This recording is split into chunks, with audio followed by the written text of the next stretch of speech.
ये कहानी दूर किसी जंगल की है। वहाँ पर एक टूनी नाम की चिड़िया रहती थी। उसके दो बेटे थे। टूनी के पति की मौत के बाद उस पर घर और अपने बेटों की जिम्मेदारी भी थी।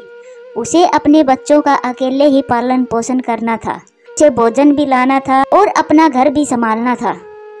मम्मा, आप इतना सारा काम करती हो, आप थकती नहीं हो?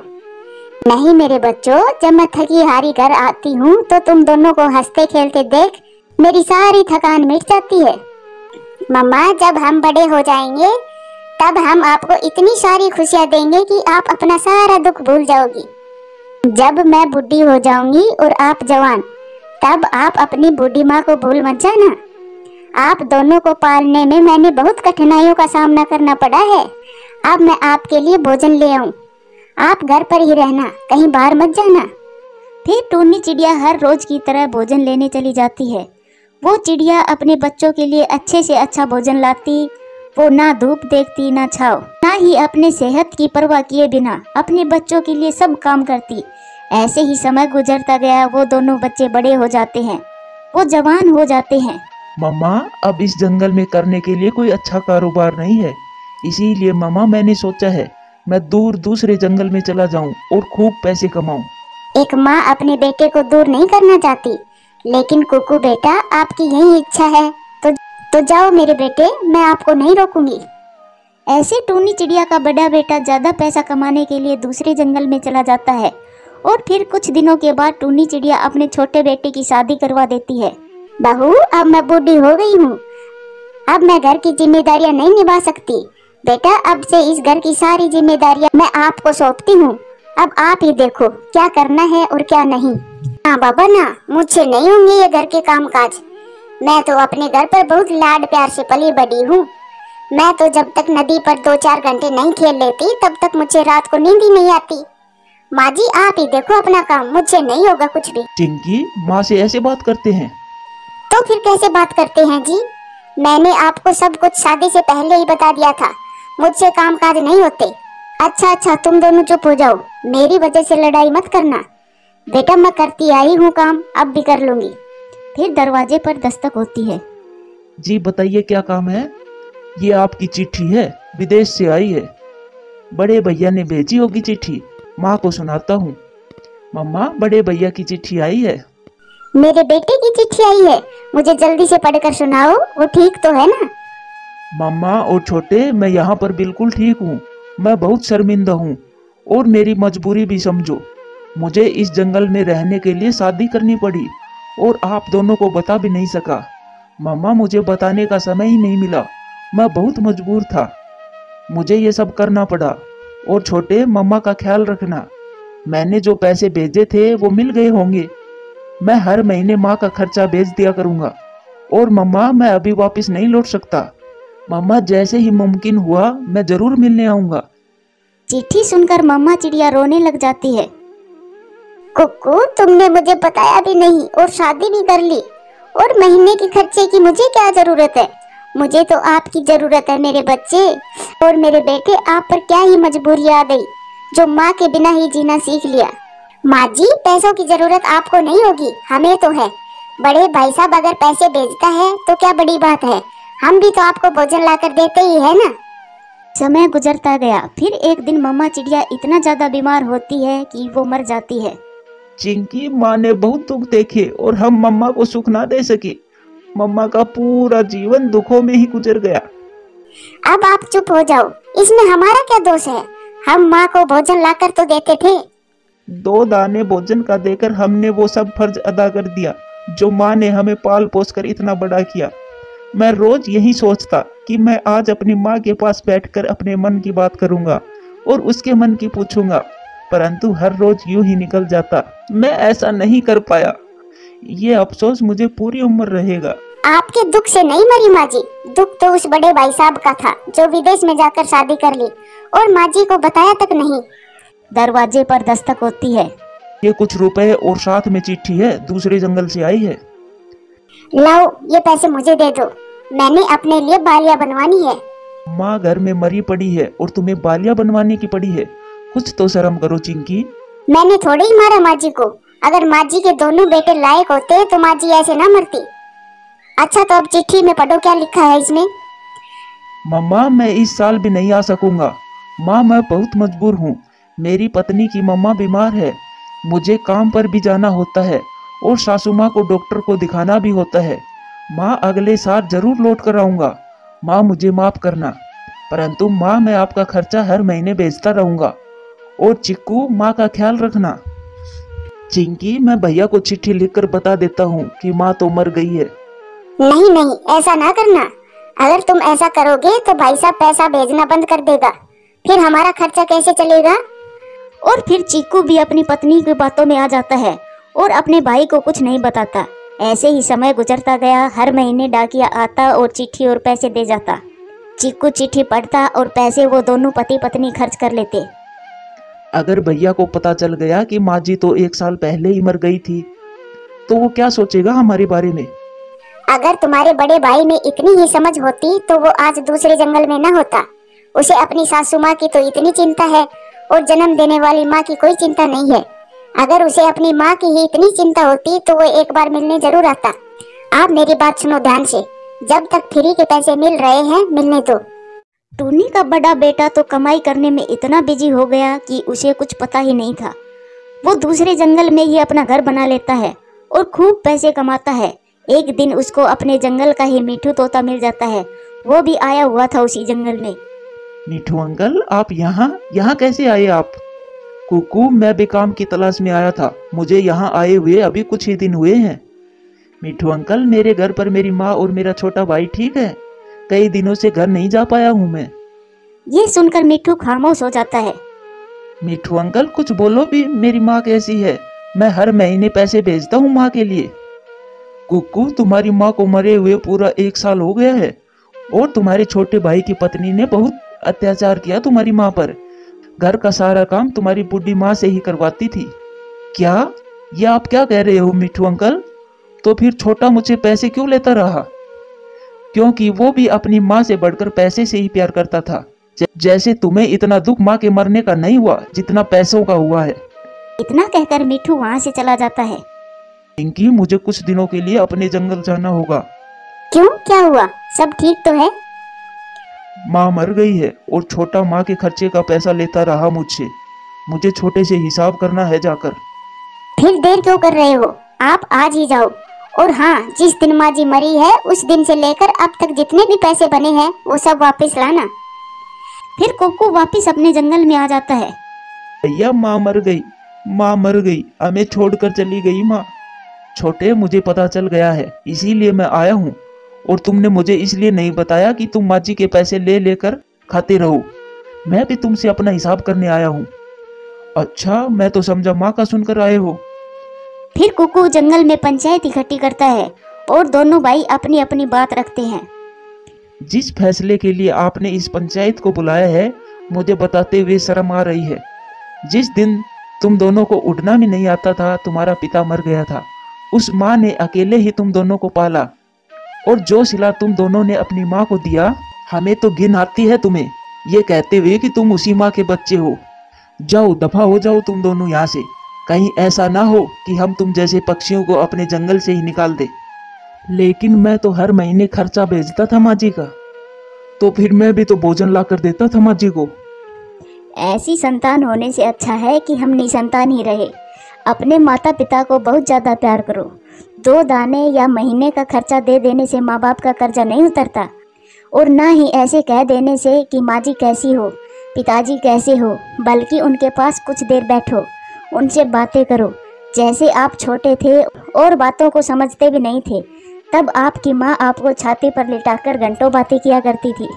प्यारे दोस्तों, कहानी कैसी लगी कमेंट्स करके ज़रूर बताना। दूर किसी जंगल में टूनी चिड़िया अपने 2 बच्चों के साथ रहा करती थी। अपने बच्चों से तो सभी प्यार करते हैं, लेकिन टूनी चिड़िया को अपने बच्चों से कुछ ज़्यादा ही प्यार था। टूनी चिड़िया का ये परिवार बहुत खुशी से दिन गुजार रहा था। फिर एक दिन अचानक से आसमान में बादल छाए और फिर जोरदार बारिश शुरू हो गई। टूनी चिड़िया अपने परिवार के साथ घर में सहमी हुई बैठी थी। अभी कुछ दिनों का भोजन तो है हमारे पास, लेकिन अगर बारिश ना रुकी तो हमारे बच्चे क्या भूखे रहेंगे? कितने दिनों का भोजन बचा है? बस 2 दिनों का भोजन बचा है। उसके बाद हम क्या करेंगे? तुम घबराओ नहीं, हम अपने बच्चों को भूखा नहीं सोने देंगे। मैं कुछ न कुछ जरूर करूँगा। और फिर 2 दिन भी गुजर गए, लेकिन बारिश है कि रुकने का नाम ही नहीं ले रही थी। रॉकी जी, इसी बात का मुझे डर था। आज शाम के लिए भी दाना नहीं है। क्या मेरे बच्चे भूखे सोएंगे? टूनी, मुझे पता है, मैं भी यही सोच रहा था।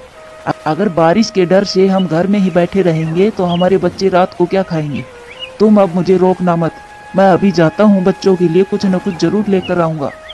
नहीं, मैं आपको ऐसी तेज बारिश में नहीं जाने दूंगी। बाहर बारिश के साथ साथ ठंडी हवा भी चल रही है।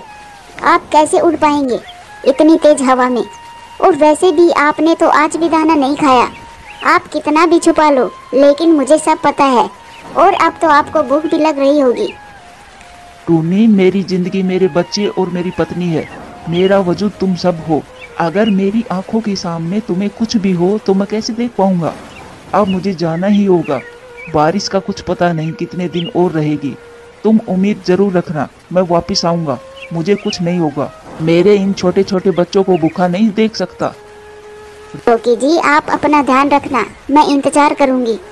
और फिर रॉकी कबूतर दाना लेने चला जाता है। बच्चों, भूल न जाना, याद रखना। देखो, तुम्हारे पापा इतनी तेज बारिश और हवा में तुम दोनों का भोजन लेने गया है। वो तुम दोनों को भूखा नहीं रख सकता। तुम दोनों से बहुत प्यार करता है। मेरे बच्चों, हमें तुम दोनों से बहुत सारी उम्मीदें हैं। मामा, हम आपकी और पापा की सारी खुशियाँ पूरी करेंगे। हम आपकी बहुत सेवा करेंगे। हाँ मेरे बच्चों, तुम दोनों पर मुझे पूरा विश्वास है। रॉकी कबूतर अब तेज हवा के सहारे पर ही था। वो अपनी उड़ान पर काबू नहीं रख पा रहा था और फिर तेज हवा रॉकी को एक दिशा में उड़ा कर ले गई। अब रॉकी कबूतर जान गया था कि अब जिस दिशा में हवा चल रही है अब उसे उधर ही जाना होगा। और फिर कुछ देर के बाद वो एक पेड़ से टकरा कर नीचे गिर गया। मैं बच गया, मैं जिंदा हूँ। मुझे अपने बच्चों की खातिर जीना होगा। उन मासूमों के लिए भोजन ढूंढना होगा। और फिर रॉकी अपने आप को ऐसे हौसला देता है। जंगल ऐसे सुनसान था कि इस जंगल में किसी भी पक्षी का कोई बसेरा ना हो। हवा थोड़ी कम हुई और रॉकी कबूतर फिर से आगे बढ़ता है। उसे अचानक से एक गेहूं का पौधा दिखता है। वो हैरान हो जाता है क्योंकि वो पहले भी इस दिशा में कई बार आ चुका था, लेकिन ये गेहूं का पौधा उसे पहली बार ही दिख रहा था।